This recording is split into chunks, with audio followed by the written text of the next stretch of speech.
കസ്തൂരി മഞ്ഞളിന് ആവശ്യക്കാർ ഏറെയാണ്. അതുകൊണ്ട് തന്നെ നമുക്ക് വീണ്ടും വീണ്ടും അത് കൃഷി ചെയ്യാൻ ഭയങ്കര ഇഷ്ടമാണ്. അപ്പം നമ്മൾ പൊക്കത്ത് ഇപ്പോൾ നമ്മൾ വാഴ മാടി നട്ടിട്ടുണ്ട്. അതേപോലെ തന്നെ ഗ്രോ ബാഗിലും ഇതിലൊക്കെ നമ്മൾ ചട്ടികളിലൊക്കെ നട്ടിട്ടുണ്ട്. അത് നമ്മൾ നല്ലോണം ചാണകപ്പൊടി കരിയിലൊക്കെ ഇട്ടിട്ടാണ് ഇത് നട്ടേണ്ടത്. അപ്പോൾ ഇതിൻ്റെ ഒരു പ്രത്യേകത വെച്ചിട്ടുണ്ടെങ്കിൽ നല്ല വിളവ് കിട്ടുന്നുണ്ട്. സാധാ മഞ്ഞളിനേക്കാളും നമുക്ക് കൂടുതൽ വിളവ് കിട്ടുന്നുണ്ട്. അപ്പോൾ ഇതിൻ്റെ ഒരു പ്രത്യേകത ഞാൻ ഇതാണ്. ഇപ്പോൾ ഇത് മൊത്തം പുറത്തേക്ക് നമ്മൾ നല്ലോണം മണ്ണിട്ട് വെച്ചതാണെങ്കിൽ കൂടി വിളവാകുമ്പോഴേക്കും ഇത് നല്ലോണം പുറത്തേക്ക് നല്ല കാണാൻ പറ്റുന്ന രീതിയിൽ തന്നെ നിൽക്കുന്നുണ്ട്. പിന്നെ ഇതിൻ്റെ ഇലയൊക്കെ ഇപ്പോൾ ഉണങ്ങി പോയിട്ടുണ്ട്. അപ്പോൾ നമുക്കിത് വിളവെടുക്കാം. ഇതിന് മാർക്കറ്റിൽ നല്ല വിലയുണ്ട്. അപ്പോൾ നമ്മളൊരു സമയത്ത് കസ്തൂരി മഞ്ഞളെന്ന് പറഞ്ഞ് നട്ടതൊക്കെ മഞ്ഞക്കൂവയായിരുന്നു. അപ്പം നമുക്ക് കുറേ അബദ്ധങ്ങളൊക്കെ പറ്റിയിട്ടുണ്ട്. അതിന് ശേഷമാണ് ഒറിജിനൽ കസ്തൂരി മഞ്ഞളിനെ കുറിച്ച് പഠിച്ച് അത് നട്ട് വളർത്താൻ തുടങ്ങിയത്.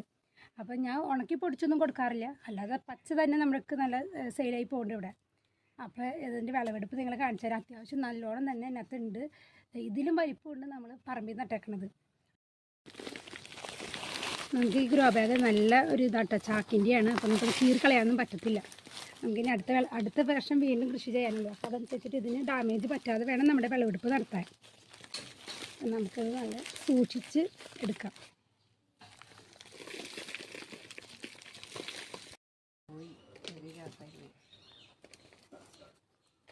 ചാക്കിൽ നല്ല എയർ പാസിങ്ങുള്ളതുകൊണ്ട് നല്ലോണം ഉണ്ടാവും.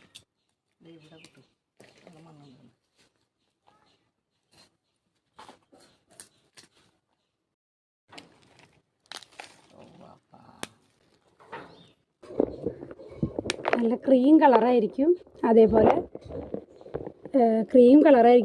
തന്നെ നല്ല കർപ്പൂരത്തിൻ്റെ സ്മെല്ലായിരിക്കും ഇതിന്.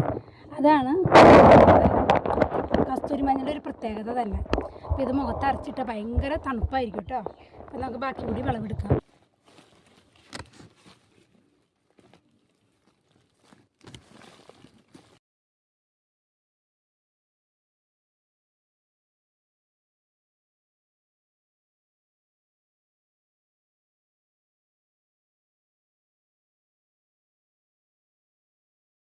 അപ്പം നമ്മുടെ കസ്തൂരി മഞ്ഞളുടെ വിളവ് എടുത്തു കഴിഞ്ഞു. അതായത് നമ്മൾ ആ എടുത്ത ചാക്കിൻ്റെ മുകളിൽ തന്നെയാണ് ഈ വെച്ചേക്കണം കേട്ടോ. നമ്മൾ വേറെ ഇതൊന്നും പറിച്ചിട്ടില്ല. അപ്പോൾ ഈ ഒരു ചാക്കിൽ നിന്ന് തന്നെ നമുക്ക് ഏകദേശം ഒരു 2 കിലോ മേളിൽ കസ്തൂരി മഞ്ഞൾ കിട്ടിയിട്ടുണ്ട്. അപ്പോൾ സമയമില്ല സ്ഥലമില്ല എന്നൊക്കെ പറയുന്നവർക്ക് ഏറ്റവും എളുപ്പത്തിൽ നമുക്ക് കൃഷി ചെയ്യാൻ പറ്റിയൊരു സംവിധാനമാണിത്. നമുക്ക് ഗ്രോ ബാഗിൽ നല്ലോണം കരിയില നിറയ്ക്കുക, ചാണകപ്പൊടി വളമൊക്കെ നട്ട് ഈ ഒരു കഷ്ണം വെച്ച് കഴിഞ്ഞാൽ പിന്നീട് നമ്മൾ മണ്ണ് കൂട്ടി കൊടുക്കുന്ന ഒരു പ്രോസസ്സ് മാത്രമേ ഇവിടെ ചെയ്തിട്ടുള്ളൂ. അപ്പം നല്ല രീതിയിൽ തന്നെ എനിക്ക് വിളവ് കിട്ടിയിട്ടുണ്ട്. അത് നല്ല വലിയ വിത്താണ് കണ്ടോ.